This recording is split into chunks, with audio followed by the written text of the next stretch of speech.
What's up, guys? Welcome back to Rip the Net.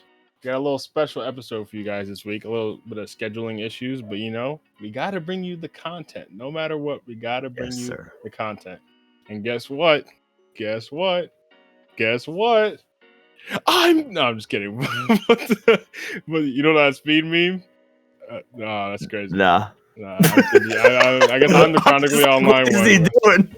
You know that speed meme where he's like on the phone with his dad? He's like, guess what? Guess what? Oh, Guess wait. what? You know what? I do think I know this. Gay! You got to. That's a legendary clip, bro. That's a legendary clip. We'll have to run that back for next Pride Month. There you go. Next June. Keep an eye out. But no, what I was actually going to say is the Premier League is back. And if you know anything about Rip the Net, we go heavy with the Premier League coverage around here. A couple Americans, but we're into it. We're very much into it. Greatest sport on earth. Bro, I was starving for it. You don't understand. I've been waiting. Like, this felt like the longest summer ever, honestly. Like, maybe just because I'm a lazy piece of shit and had nothing better to do.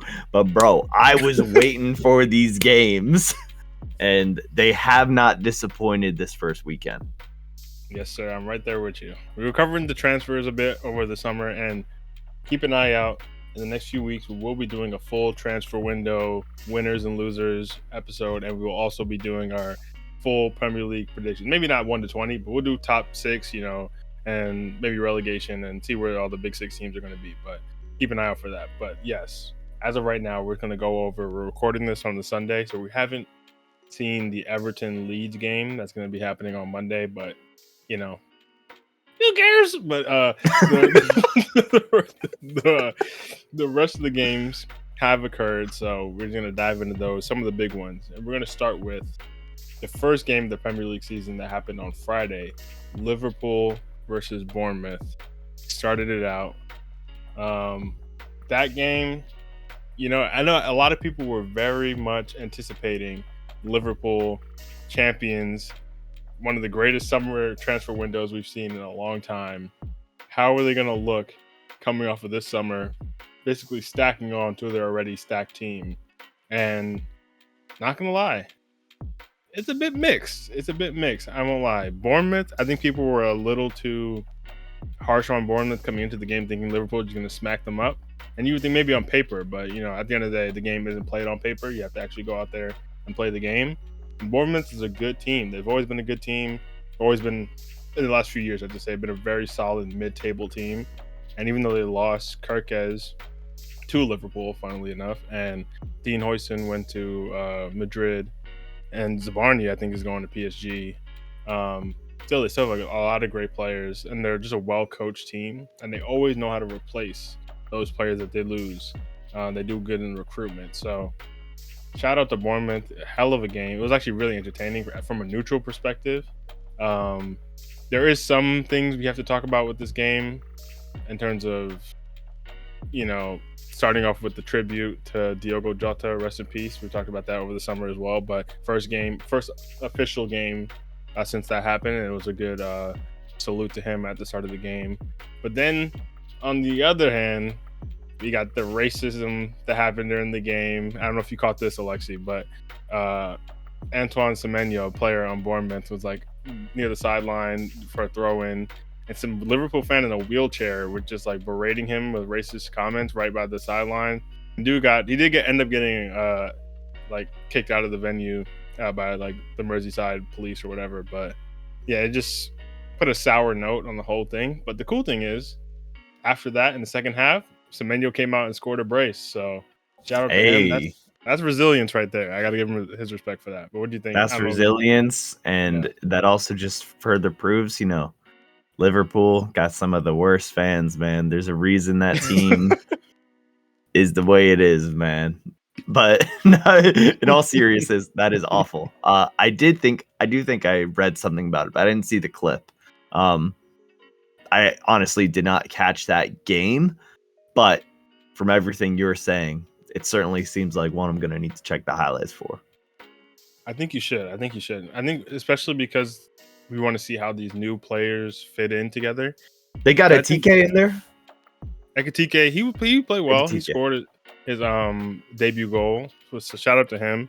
I think Arsenal fans are low key. I heard they're looking at him like, this guy, this French striker who kind of drifts in from the left, looking a little Henry-esque. They're like, hold up, this is the guy we wanted the whole time. And we'll talk about it when we get to the Arsenal United game, but I don't know. Out of all those strikers who moved to the Prem, Ekitike right now, at least, obviously it's early doors, but he's looking the most exciting, I'd say, from the recent preseason and early games. Just on the ball, he looks really silky, especially for his height. You wouldn't expect him to be so like technically gifted. So I think definitely check out the highlights because he looked fun. Yeah. Verts looked solid.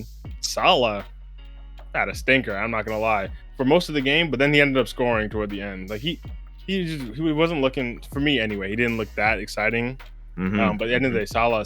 So he's so efficient that his goal at the end was literally like vintage. You can't stop him. Like he's just that good. But to me, he did not look good for most of that game. Mm-hmm. And I think defensively, Van Dijk, Konate looks like he's ready to be in Madrid already. I think he's running out his contract to leave. Van Dijk, at the end of the day, he is 34. He's still one of the best in the world, but chill with that. Okay, but either way, bringing off the bench. So they started Frimpong, the new signing, too, and then Kirkes on the left, and then he subbed them off when they were up. I think he thought they were going to see out the game, and he subbed them off for Robertson, who's always been there, and then Endo, the Japanese defensive midfielder. He played him at right back as the sub for Frimpong. Terrible management, bro. I don't know what that was, but then they just went and conceded 2 goals. I don't know what that was, but the depth defensively for Liverpool is terrible. Joe Gomez is still getting minutes in 2025. I don't know what's going on with that. This attacking wise, they look electric. Gakpo scored, all this stuff, but defensively, Gakpo scored. Okay, yeah, because last season he did not get it a lot of time. Really, and I think because Diaz is gone, Nunez is gone, they really don't have too much attack. Like they have depth, but it's not like as strong as it used to be. So now you see Chiesa actually, who they brought in last year, who was injured for most of the year. He came on and got a goal. He got the 3rd goal, which is basically the winning goal before Salah scored the 4th. He came on super sub, got a goal, which is exciting for him. I know he hasn't really had many minutes for them. So overall, it was an exciting game. I think Liverpool, and we'll talk about this too, comparing some of the top teams and like their deficiencies. I think Liverpool have the opposite issue as Arsenal, and I'll be very curious to see how that plays out over the course of the season. Because Liverpool, attacking wise, are so exciting, and defense, like their starting defenders, although Kirkes wasn't great that game, but the starting defenders are solid, but the depth just isn't there. And I think Arsenal have the opposite issue with their attack, but overall, they look exciting. You can only take so much away from first game of the season. Teams have to gel. I think you lose so many players because they sold a lot of players, and you bring in so many players, you can't just expect it to click immediately. No, but I will say also at the same time, what you're seeing is a blueprint. It might not be perfect, but it's certainly a blueprint for how their season is going to go. For sure. Well, speaking of another big team that is going through, I think, more of a rebuild than I think people are realizing, is Man City. A lot of players shuffling in and out of this team, and they brought in a lot of new exciting players. And I think the thing about City, why they're being a bit slept on, is they did a lot of their business really early, like starting in January and then really early in the summer window. We're kind of like forgetting about it. Like, who's Arsenal going to sign? They got Gyökeres. Who's United going to sign? They went and finally got Mbeumo done. They got Seshko done. But City have been gelling this team since May, basically. So it was exciting to see them come out and smack Wolves 4-0. Honestly, Wolves, you're looking like if the championship to Prem jump wasn't so tough, Wolves, you're going down, bro. Like, honestly, the only reason you're not going down is because these promoted teams are going to struggle to make a dent. Although, quick aside, shout out Sunderland. They smacked West Ham 3-0, which is crazy. A promoted team just came and spanked West Ham. So, honestly, West Ham, you're in trouble. Wolves, you're in trouble. These are like, that's horrendous. I don't know what's going on with them, but yeah, to City, a lot of fun. I didn't catch that entire game, but from when I saw the highlights, extended highlights and stuff, they just look attacking wise. They have a lot of options. That Reinders guy from Milan, he's looking like, I'm not gonna lie, I don't know how they got this dude for like 45, 50 mil. He should have been like an 80 mil signing, bro. This dude Bro, is Man lucky to be the City, best in the you league. can't trust them with the prices, man. We already True. know that. They got some tomfoolery down there. But I totally agree with you. I caught the first half of the game, and I mean, it just felt too easy for City. It felt like a friendly or something. Like, it just, Wolves did not have the competition that they needed to be able to stand a chance. And albeit, first game of the season, it is what it is. But to go down 4-0 to a City team that is arguably at one of its weaker points in the past decade, maybe, it's not the best start for your season. It's a bad implication there. It's not looking good, man. No. But City, I think the thing with City in the end is I think the summer is so focused on the striker market, who's moving where, like Chelsea getting João Pedro, Arsenal, United, Newcastle is in hell right now with their Isak situation. But at the end of the day, City still had the best striker at least the best goal scorer in the world, and Haaland. And this guy is just like, he's honestly just a video game, bro. It's just too easy for him. 2 goals on the day, just simple for him. I'm scared of. He's probably gonna go and score at least 25 goals in the league again. So people are talking about. Yeah. I know you're hoping he has a stinker, but if we're talking about these other strikers coming to the league, how people are saying, oh, Gyökeres has to score 20 or Šeško has to score 15 or whatever. Like, they're gonna have to really try to keep up with this guy because the dude's guaranteed 20 goals. Like, it's just too simple. And Turkey as well came off the bench. He got a nice finish. I don't know this team. I know they might be losing Savinho to Spurs. There's news about that, but it looks like Ederson potentially as well. Ederson maybe out, and they're looking like, which is crazy because they bought Trafford to come in, and now they're looking like they want Donnarumma too. And I'm like Trafford, if they get Donnarumma, you got finesse, bro. Like, you could have went to Newcastle, been the starter, and you went to City, you might end up being the backup. That's tough. But yeah, if they get Rodrigo, I don't know if you heard this news. I don't believe that. I don't know if you heard this. Is there news? There's a little bit of news that they're trying to flip Savinho to Spurs and use that money to go get Rodrigo. Now, if that happens, we have a problem on our hands. I need Tottenham to take one for the team and refuse. I'm sorry, man. You guys are starting the season well. You don't need Savinho, bro. Like, just everyone's counting on you to not take Savinho, bro. We can't let City get Rodrigo. Liverpool didn't get him. Arsenal didn't get him. Chelsea didn't get him. There's no way we're going to let this dude fall into Pep's hands, bro. It's too much. They already got Turkey for 30 mil, 35 mil, Reinders for 45. We can't let them keep getting these players. Dude, they got to have blackmail on people or something, bro. These prices, it's ridiculous. That's what I'm saying. Like, there's no other team at the level of, like, just I can't even talk. The level of competition as City. Big Six club, been successful the past decade, and they're still getting players for that cheap who, like, everyone rates. Like, it's not even people are saying, oh, he's underrated. It's like, these are all players that are recognized as talents. So I don't understand it. I don't understand it. The dark arts, bro. The dark arts. We need the City tax to come in soon, man. Yeah, this has been yapped about for years, and they're just continuing to spend and continuing to win games. I don't know, but like, what the hell's going on with that? And also, I will say, shame on you, Pep, man. This dude is saying, Man City, the squad size, it's not healthy.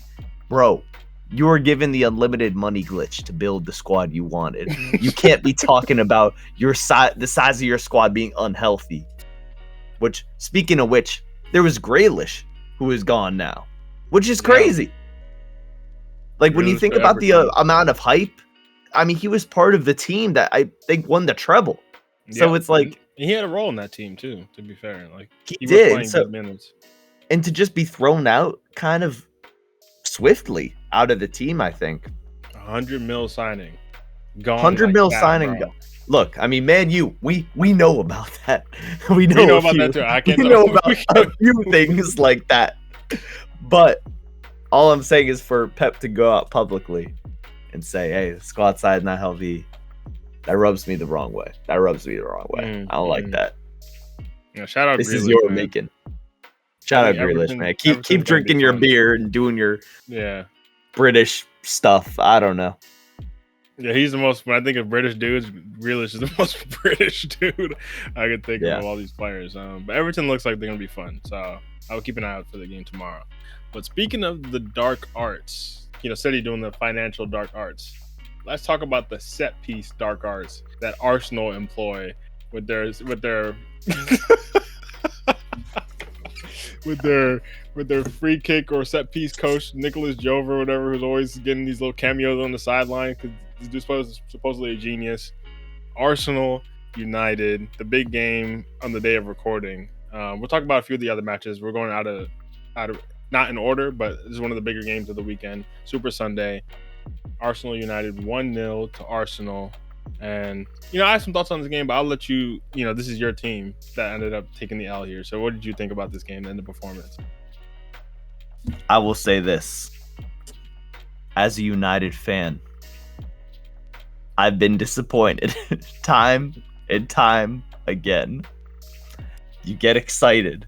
New manager, new season, new start, whatever. But you always have that inkling. You always see on the pitch you don't have what it takes. When I tell you Mateus Cunha and Brian Mbeumo have been some of the best signings for United in recent years, it is insane how those two players alone being thrown into the team have completely transformed it. The threat is there. The possession is there. The opportunities are there. And I was glued to the screen the whole game. I was very excited watching this team. Early on, maybe it was a bit of a slow start earlier, but I do think that, I could be delusional, as most United fans are. But with what I saw today and how we quite literally dominated Arsenal, we'll get to the goal in a minute. But throughout the game, stats-wise and just watching it, we dominated them. And we were the real threat. And it looked like there was more of a plan and more effort behind the United team. And I genuinely think that, top 6, top 4 is a possibility based on what I saw. It's one game. It's the first game of the season. I know it's early, but let me be delusional for a minute. Okay. I'm very happy with that. That goal, robbery, absolute robbery. We literally had a situation last season where I'm pretty sure it was like Xerxes, he wasn't even like pushing a keeper, but had pressure on him, and a goal was disallowed. And now you have like an Arsenal player, I forget who it was, literally arm on him, like just fully disrupting Bayern. Like, bro cannot get the same hit on the ball as he would if he didn't have this dude all over him in that manner. In a manner that when I played soccer was not allowed. So I don't really understand how that goal was not disallowed. I take a big issue with that. And, to be fair, it's also the most Arsenal goal of the season. They're always getting some weird shit like that. And my last point, Gyökeres, you're on fraud watch already. You got locked the fuck down. I am so glad you did not join this United team. This is perfect for Arteta's story, man. You fit right in with Arsenal off the rip. 0 shots. 0 shots. One of the most hyped strikers of the season. The Fabrizio, here we go. Gyökeres to Arsenal very soon. Yeah, I had to listen to that every day, and this is the performance I see from you. If Arsenal's gonna win, I at least need to see something from you, and you did nothing. So that's all I have to say. That's very fair. Yeah, just on the goal.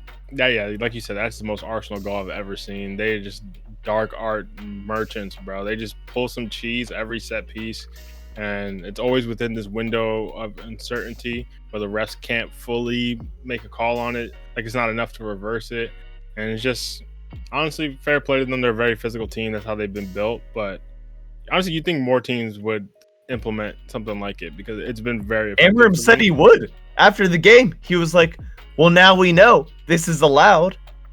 So run it up, yeah.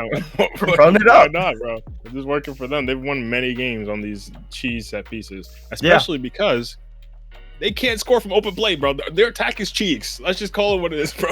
Their attack is cheeks.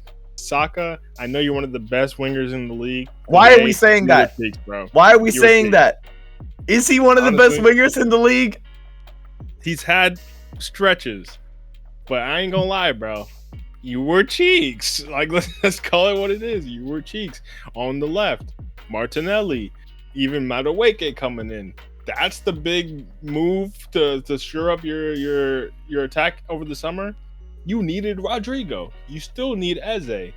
That's not the play. I'm not gonna lie for you. And I don't know if we told you this. I don't know if Chelsea let you know this during the sale. Probably not. Madueke is not good off the left. He's way better on the right. We finessed you. That's what happened, bro. If he's back up for Saka on the right, I get it. But don't think this dude's gonna bail you out of Martinelli, who hasn't been good for 2.5 seasons or something. He's not the answer. I'm not gonna lie to you. Eze, bro, was going for the bike too, trying to pull over Richarlison. Bro, you're not him. You're not him, bro. You're not him. If you guys get Eze, I would be a little more afraid. I'm not gonna lie. Eze is a problem, and he was good against Chelsea, but their attack just isn't it. Gyökeres, your touch is trash, bro. I'm not gonna lie. That whole decision making too. Decision making is awful for a guy who's supposed to be like his final form. 27-year-old. He's supposed to be the answer right now for Arsenal, not for the future, not for phase 15 in 2030. It's supposed to be right now, win now. It's a win or bust season for Arsenal. He looks very raw. And that whole running over these Portuguese defenders, you think you're going to bulldog all these Portuguese defenders? That's not happening. De Ligt bodied you, bro. He bodied you. This is not the Portuguese league. This is which, by the way, we need to start acknowledging De Ligt as a defender. I know back in the day when he was younger and people were wondering where he was going to go, people talked about him as the top defender in the world. I don't think he's given the credit that he deserves. I feel like even last season with United, I think his performances have always been very solid. And if today is something to go off of, I think we could have that conversation by the end of the season. That's fair. He was very solid today. I was impressed by him. I think I'd be curious to see him go up against some of the more refined, let's put it, center forwards in the league, because Gyökeres was not that, bro. This guy, if that's the answer, I ain't gonna lie, Arsenal, you're failing the test. That was tough. But just overall, they just didn't look exciting to me. They didn't look like they had any patterns of play. They didn't look like they had like, well, this is what we're gonna do on attack that we know is gonna create a chance. They were just all haphazard. They're always depending on the set pieces, and that's not gonna work against every team. Now, what I will give Arsenal credit for is defensively, their depth is crazy. And I was mentioning this with the Liverpool situation. Arsenal starting Saliba, Gabriel, Calafiori, who got the goal, and Ben White, and able to bring on Timber, Lewis Skelly. They still have the Mosquera kid on the bench, who's also a really solid option. Kivior, nothing crazy, but he held it down when Gabriel was injured toward the end of last season. That's crazy depth defensively. They even brought on Marino in the midfield off the bench. They brought on who else? Havertz up top for Gyökeres. Like, these aren't the craziest players, but still, they have the depth. But offensively, it's not moving me. I'm not gonna lie, it's not moving me. That's not a title-winning attack at all. They have a title-winning defense for sure. But I think this season we're gonna see City kept the clean sheet. I know Wolves are cheeks, but City, they can be got out defensively too. But if Rodri comes back, that shores up a lot of that defense. Liverpool, if they get another center back for depth, that shores up a lot of their defense. Arsenal, you have to get another attacker. This attack just isn't it, bro. It's just not it. And even with the defense, like I can definitely acknowledge like they're skilled, but if I play the centrist role for a second, you're telling me a United team that was so ass last season, first game of the season, is that threatening against you, a team that 6-year project, supposed to be going for the title, going for Champions League? I would be very, very concerned as an Arsenal fan after watching that game. And not look good. I need to reiterate also, just Mbeumo, Cunha, those guys are scary in this team. Their pace, their possession, their skill. The only thing they were fumbling at was the accuracy of their shots. But even those, when they had those opportunities, you just know later this season they will execute on those. And then, there's a reason Højlund has been cut out of the team after watching that game. Let me just say that.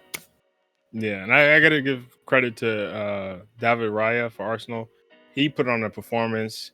He honestly, without him, we might see United walking away with some points here. Honestly, that guy, he's really making his case to be the best keeper in the league over the last few seasons. But United, now I got to get on your cheeks because you guys did dominate Arsenal. I'll give you that, and I think this is United's best punch, and Arsenal still took it. And this is like not a great Arsenal team, or at least not a great Arsenal performance. But I think United could have been even better. And I say this is their best punch. Amorim, I do think they could. I got to look at you. Starting Mason Mount up top. No, don't get me wrong. I like Mason Mount, former Chelsea player. He has his role in the team. Great presser. Great on the half turn.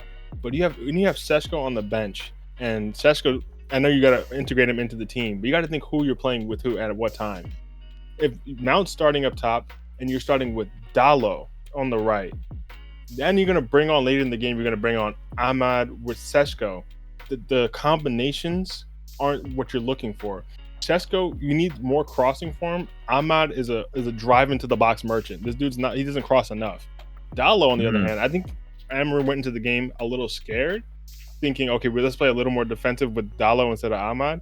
Don't give Arsenal this credit. They can't attack, bro. You should be starting Ahmad off the rip. I don't think Dalot is bring on Dalot if you want to see out a game. I don't think Dalot is the answer to start a game. So I think you should have started Ahmad and Šeško. Or if you're gonna start Dalot, at least start Dalot and Šeško, and then bring on Mount with Ahmad. I think those combinations make more sense. But Ahmad coming on with Šeško's not getting the service. And we talk about service with United for the last few years with Højlund and all this kind of stuff. I think that pairing, it can develop, but you have to coach Ahmad to cross more. Bruno, I know you're not gonna like to hear it. Bro was cheeks. Bro was cheeks, bro. Look, I hate to say it, but he was I'm not gonna say he was cheeks. I just think this game, usually in the past, Bruno's been the only spotlight. That's true. And so I feel like with this game, since the team as a whole played a lot better, his weaker performance, to me, it matters a lot less. Because at the end of the day, I still liked the idea of what I saw. I do agree with your point. I do think Ahmad should have started with Mount. I think Mount at the top actually worked out pretty well throughout just watching the game. Šeško, I think, personally, I think he needs a bit more time to adapt. It's only been like a week or something. And I think I can imagine, Cunha and Mbeumo, they've already been playing friendlies, doing some of the US tour with the team. So they've already kind of established their roles. And also, they've played in the Prem. They know the aggression, the pace. And so I think that's maybe the reason for that decision. But I do agree, Dalot in that starting lineup, a little questionable. Yeah, I think, I can see that. And I do think Mount, he has proven himself over the summer, I think, too. He played well in some of those preseason games. I think he has a future in this team for sure. I think Amorim's finally finding his role. Yeah, I think it's cool. But Bruno, for me, it's more that in this team, now we see Cunha and Mbuemo. They're clearly, okay, these two tens, they got those spots on lock. So now Bruno's not going to displace them in those roles. And now you have Bruno in this two-man midfield with Casemiro or Ugarte who comes on. Kobe can't even get minutes. I don't know what's up with that. I don't I know. was a little confused by that as well. Like, I'm not sure. I don't know. I don't know what the contract when that comes up. But if I'm Kobe, I'm like, if I'm not in the plans, I'm out of here, bro. I'm not sure what that actually is looking like. But the fact that Ugarte is coming on instead of him, and maybe Kobe's more competing with Bruno instead of Casemiro and Ugarte. I don't know. I don't know. I But think my theory actually is more so with. I think Ugarte was given that time because I think he's actually the player most likely to go. I don't think his performance was that special. And I feel like it was more of a putting him in almost like, see what you can do. This is your chance. That sort of thing. I think Kobe is like such a talented player. It would be stupid from a tactical way of thinking. Yeah. To not play him because you think Ugarte is better, because that is crazy. There's got to be some. There's got to be some other reason. Ugarte is still great, but I think he was better suited to Ten Hag, and when he was brought in, I think with Amorim and with this different system, he's too slow, bro. Honestly, he's just too slow for like a two-man midfield. If it's him and Bruno. The fact that they have to cover so much ground, like I know Bruno has an engine on him, but speed-wise, he's not the fastest. Ugarte is a freaking turtle on the pitch, and I think you need someone athletic to come. I know that's where Baleba comes in. If that gets over the line, I know that's one. I'm not too optimistic. Probably not this year. I think that's cooked Brighton's this year. Driving a hard bargain, and they should honestly. They should. They've gotten 100 mil for a midfielder before, so why not? But you guys need an athletic midfielder, I think, to really cover that ground. And I think that's the main thing, because attacking-wise, I see the potential. Defensively, I'm still not moved by Shaw starting, but still, when Martinez comes back... I wasn't moved, but I actually thought he put in work today. And I was better shocked. There because he's been through so many injuries. It's better that he's not doing so much running on the left wing or left back, with wing back, whatever. That makes more sense. But I think still when Martinez comes back, I think that's more. Then I could see a more solid Euro. I think Euro is going to be one of the best center backs in the world, if not on the way already. So him, De Ligt, Martinez, Mazraoui. I could see potential in that. Mazraoui when he's back, and then Shaw as an option. I think that's something. It's not the best defense in the world, but I think it's a solid one. The attack looks promising. It's that midfield too. What pairing that's going to be? I think that's going to be the thing that I can't see United making a top 4 push. I know you're being a little delusional with that, but still, I think top half, I think like 8th, 7th, I honestly think that's a realistic possibility for this season. I think the only issue is they have a rough start to the season. I think they play City and Chelsea in like the next 5 games as well. Yeah. And I think they're going to be good enough to be getting mixed results over the course of a season that'll even out to like a 8th place around there, 7th, whatever. But I think if you start so slowly that it's going to be something you have to make up later, that's when the board gets a little cautious. They're like, oh, it's not looking good. We invested the money. I think with Amorim, you have to invest the money and the time. They invested the money this summer, but the time, you have to give him the time. And I don't know how much more time he's going to get. I think Amorim, with his mentality and all the interviews I've seen and all the drama that's gone on in the transfer market before that, I truly believe this board and this leadership is behind him. And I also think the vast majority of the fan base is behind him, especially after today. Just looking at Twitter after the game, seeing what people were talking about. I didn't see a single United fan like disappointed, and we lost. Like you would think you would be annoyed about that. Like, it was that encouraging. And I think, going with your point, I think this game was also a perfect example for Amorim to, show the boardroom, be like, hey, give me a midfielder. Give me a midfielder I want. And then you'll really see what this team can do. Like, I truly, that was the only area where I was like, we're lacking. I'm not concerned about the goalkeeper. I always thought people were, Onana wasn't perfect, right? But I think there was some extra hate thrown on there. Understatement. But I do think, yeah, he's Ryan Deere, I think, also gets a lot of flack. He's done well in preseason, and I think today was just unlucky. I stand by, maybe a keeper's got to be a little stronger, but at the same time, not more than a midfielder. That in my head of what should be allowed in the game, that is a call. Like, you can't be doing that. Yeah. Today I think is a bit of a aberration, but I think generally some of those mistakes I've seen Onana make, it's not that it's like other keepers make mistakes too, but if you're already a struggling team, those points are the difference between, especially in such a competitive mid-table, that could be the difference between 8th and 15th or something like you guys were last year. So, but if he got the mentality, this whole team got a new mentality. If he's got that as well, I mean, I think we don't talk about that a lot. It's like, obviously there's a lot of skill and physical power and everything and training that's needed to succeed. But I mean, the mental side too. Yeah, especially for United and especially for goalkeepers. You have to have confidence for sure. I think midfield is definitely way more important for you guys. If that gets over the line, we're going to do our predictions. Like I said, our predictions upcoming in the next couple of weeks. If that gets over the line, that's going to be the difference maker between where I put United in my predictions for the season. I think that's massive for them. But, enough on that game. Just quick thoughts on Chelsea had the game against Palace, 0-0, uneventful. We're not going to talk too much about it. Nothing super encouraging. I think Palace are just a good team. I think people thought we were going to roll over Palace for some reason.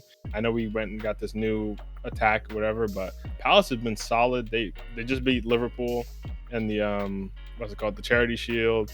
Was it Liverpool they beat? I think it was Liverpool they beat in the Charity Shield, and they won obviously the FA Cup against City. They're a good team. Like they're constantly like 10th to 12th every year. Like, they're a very solid mid-table team. I think the gap between that mid-table and those fighting for top 4, top 5 isn't as big as people think. Obviously, I would like to see a little more from Chelsea. I think we had a couple chances toward the end that were skied over the bar that I think those could have really been the difference maker.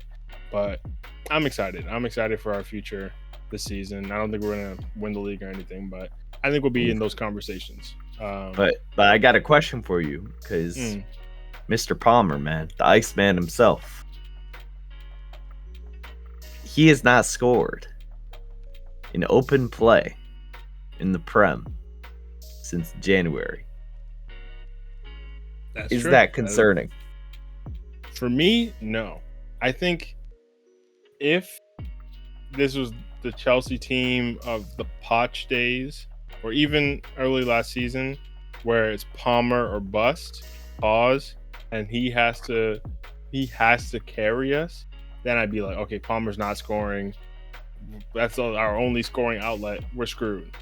But I think the thing about this summer is enough players have come in where Palmer doesn't have to carry the attacking load anymore. He can lay off the ball to João Pedro. He can lay off the ball to Estevao. To Neto looks exciting whenever he gets on the ball. Gittins came in. Obviously, all these players. Delap even. That now for me, we're really going to see more Palmer, the playmaker, this season.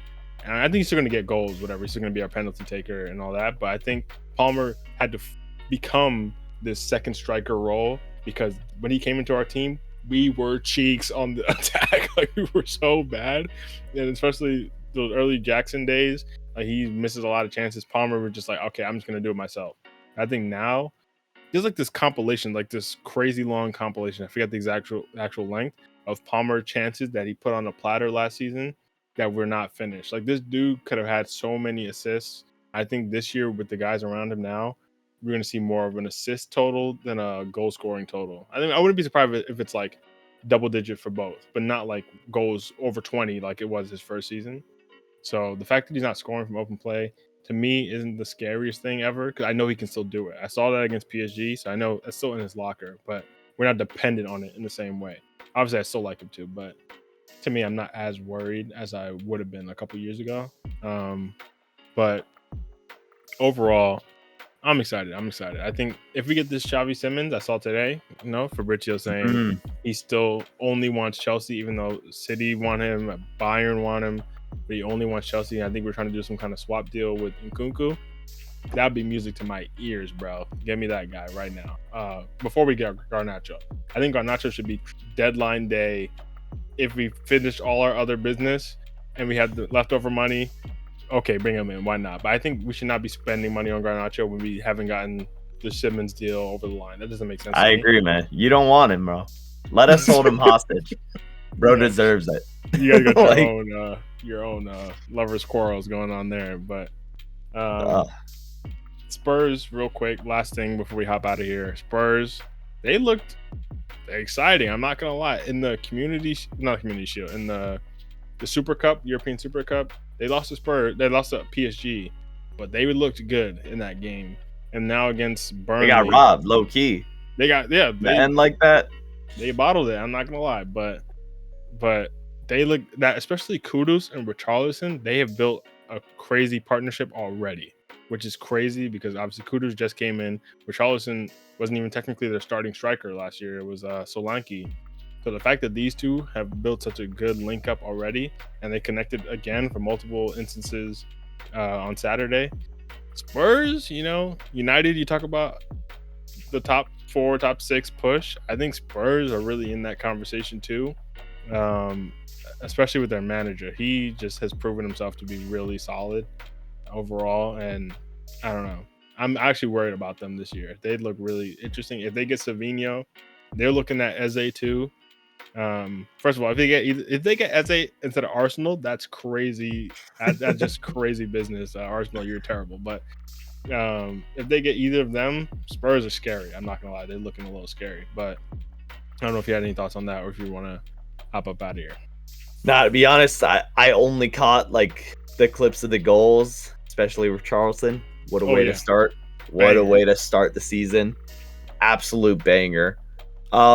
Yeah, no, I agree with you. From what I saw, they look good. And if they can keep that form and bring that to the bigger teams, I'm excited, man. I need a more competitive season this season. Last season, it was just Liverpool in first, everyone else fighting for scraps, which it was interesting for those Champions League places, especially with Nottingham Forest in the mix. But yeah. I'm hoping we have a bit more of a real long-term battle for all positions here. Yeah, I'm with you on that. I think we're gonna get it. I honestly think I'll be very surprised if one team just pulls away crazy distant this year. Unless if Liverpool get Isak, then maybe. But other than that, I think it's gonna I don't know if that's gonna happen though. I don't think so. At this point, I think Newcastle are like, nah, it's too late in the window. I think it's too much. Unless they drop 150, then I think they're trying to bargain too much for like 110, 120. I think honestly, if I'm Newcastle, it's not worth it. But yeah, at this point in the window, I think unless some crazy signings happen, like we said, Labo, whatever else. Especially because Newcastle also wanted Sesko. So it's like even their backup striker options have kind of just disappeared. They're having the summer of hell, bro. No one wants to go to Newcastle, bro. I know they're trying to get Vissa from Brentford too, so that may end up being like their 5th choice, but they might end up getting him. But yeah, this season's gonna be fun, I think, and we will be covering all of it every week. We're gonna be here talking about. We're not gonna cover every game, obviously, but the big stories of the week, the big matchups with the transfers at the end of the summer and January. We're gonna have a lot of fun with this one. We're gonna keep on top of it, and some of the European games. Champions League, once that's back, that's gonna be a lot of fun. We talked about De Bruyne going over to Syria, Modric in Syria. A lot of fun stuff happening. So keep an eye out. Rip the net. We're keeping with it. Premier League is back, and so is our coverage. So stick with us. Any last words? Nah, man, that was perfect. I can't say anything like that. You got it. There we go. Well, appreciate you guys for watching. Like, subscribe, and all that good algorithm stuff. And we'll see you guys next week. Peace. Yes, sir. Peace, y'all.